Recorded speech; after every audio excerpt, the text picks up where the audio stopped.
Regresamos con el segundo bloque de Fabricando Alternativas por FM 89.3 y como habíamos adelantado al principio del programa, hablar, desmenuzar, ir a la fuente sobre el programa Alquilar se puede. Estamos en comunicación con Matías Fernández, que es periodista y parte del diario porteño El Cambalache. ¿Cómo estás, Matías? Al Juan, todo bien.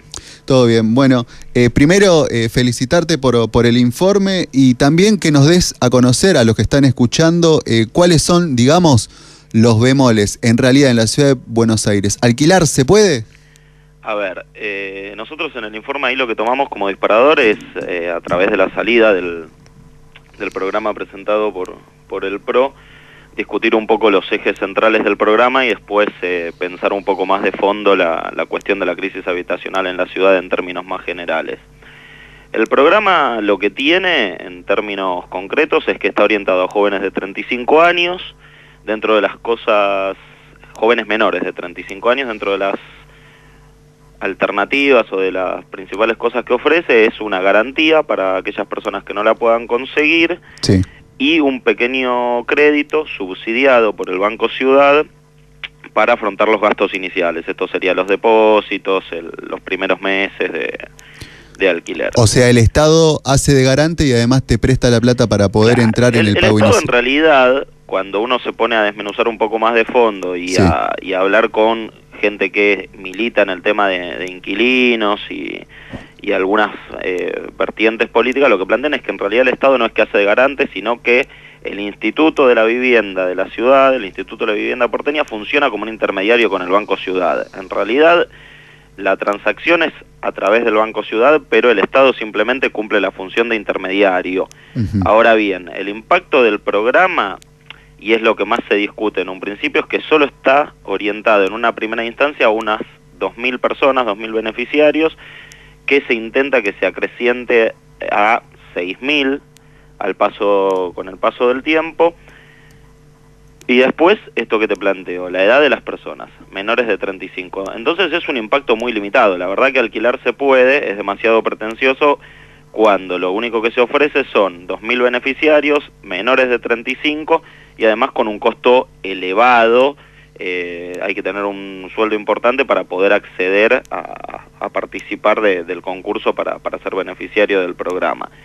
Todo esto en el marco de que en Ciudad de Buenos Aires tenemos 1 millón de inquilinos, 500.000 de personas o mejor dicho, de viviendas en condiciones de hacinamiento o condiciones de incomodidad para la gente que vive en ellas. Por lo cual, cuando estamos hablando de estos números macrosociales más importantes, plantear que hay 2.000 beneficiarios, la verdad que decir que alquilar se puede es demasiado pretencioso. Claro, es como que le queda muy grande el título. Le queda demasiado grande el mote, exactamente. Sí. Matías, en referencia, ¿no?, a este programa que es hasta ahora la única opción en cuestión de vivienda del gobierno de la Ciudad de Buenos Aires, en el informe, ¿se refleja que pudo haber otras opciones o se pudo haber aprovechado de otra forma todos estos años de gestión como para solucionar o paliar al menos un poco el problema habitacional en la ciudad? Ahí hay como 2 o 3 ejes a tener en cuenta. Por un lado, que las personas llegan a alquilar, en muchos casos porque no tienen acceso a la vivienda propia, en un principio. En ese sentido, desde el gobierno de la ciudad se han recortado planes que eran preexistentes y algunos planes incluso impulsados, como el de Primera Casa, un plan del gobierno de la ciudad, que en los últimos años prácticamente no tiene ningún funcionamiento, redujo muchísimo sus fondos. Entonces, se llega a la instancia de alquilar porque no hay acceso a una vivienda propia. Sí. Eso se refleja en que, por ejemplo, pasó de un 25% aproximadamente la gente que alquilaba hace unos años a un 32% en la actualidad. Eso por un lado, la ineficacia o el ajuste sobre planes de fomento a la casa propia. Por otro lado, si uno plantease medidas más de fondo que se podrían haber hecho durante estos años, acá lo que hay que pensar es que estamos en una situación, como yo te venía planteando, de 500.000 personas que viven en condiciones de hacinamiento y en la Ciudad de Buenos Aires hay 340.000 casas vacías. Sí. Lo cual no se entiende. Cualquier persona que tenga algún conocimiento básico sobre economía neoclásica ortodoxa sabe que la oferta y la demanda en un contexto de economía de mercado se supone que se regularían. Ahí lo que viene a entrar en juego es por qué no tienden a equipararse, porque hay una especulación financiera. Hay gente que tiene una casa vacía y que no quiere ni alquilarla ni venderla, porque está especulando con el valor. Espera que suba el precio de ese inmueble. De ese inmueble en el mercado. En pensar que de acá a 6 meses, de acá a un año o a más tiempo, le va a convenir tenerlo en este momento en una situación ociosa y venderlo a futuro. Por lo cual no lo alquila. Esa cantidad de vivienda ociosa, lo que termina generando obviamente es un proceso de especulación financiera y de que a pesar de que hay una determinada demanda y necesidad de casas y hay una cantidad de casas importantes vacías, los precios no bajen, los precios se mantienen en alza y eso impacta de lleno en el bolsillo de la gente, en lo que nosotros vemos ahora, más o menos según algunos estudios, los alquileres están más o menos representando 1/3 del salario de los inquilinos en Ciudad de Buenos Aires. Lo cual es muchísimo, impacta directamente en el bolsillo de los ciudadanos de la ciudad. Exactamente. Matías, ¿y hay alguna otra política desde el gobierno de la ciudad de Buenos Aires que apunte digamos, tratar de ir al fondo de la cuestión, como tratar de solucionarlo o algo? ¿O esto es lo que hay y con esto, digamos, con este título rimbombante, es lo único que hay, es la única opción y que así todo no te permite acceder a tu vivienda? En este momento, por parte del gobierno de la ciudad, es la única opción que se plantea y es esto que veníamos hablando recién, de que obviamente es un título demasiado pretencioso para lo que puede generar y el impacto, el alcance que puede tener. Lo que sí uno puede rastrear es en otros lugares otro tipo de medidas, en grandes capitales. El problema de la vivienda es característico en la mayoría de los grandes centros urbanos a nivel mundial, y si uno se pone a mirar un poco en ciudades de Francia o ciudades de Inglaterra, lo que se han tomado son medidas que apuntan con un rol activo del Estado a atacar directamente lo que es la oferta. Con esto, ¿qué es lo que se lleva adelante? Se llevan adelante procesos de penalización, por ejemplo, a la vivienda ociosa. Con el paso del tiempo, si una vivienda no se pone en el mercado ni para alquilar ni para vender, se le pone una penalización económica que puede llegar a implicar el 30% del valor de la vivienda. Por otro lado, también lo que se hace es directamente atacar los terrenos baldíos, porque no solo hay viviendas ociosas, sino hay terrenos que son baldíos, fábricas abandonadas, que lo que implican en ese sentido es que ya no se especula sobre el valor de la vivienda, sino sobre el valor del terreno.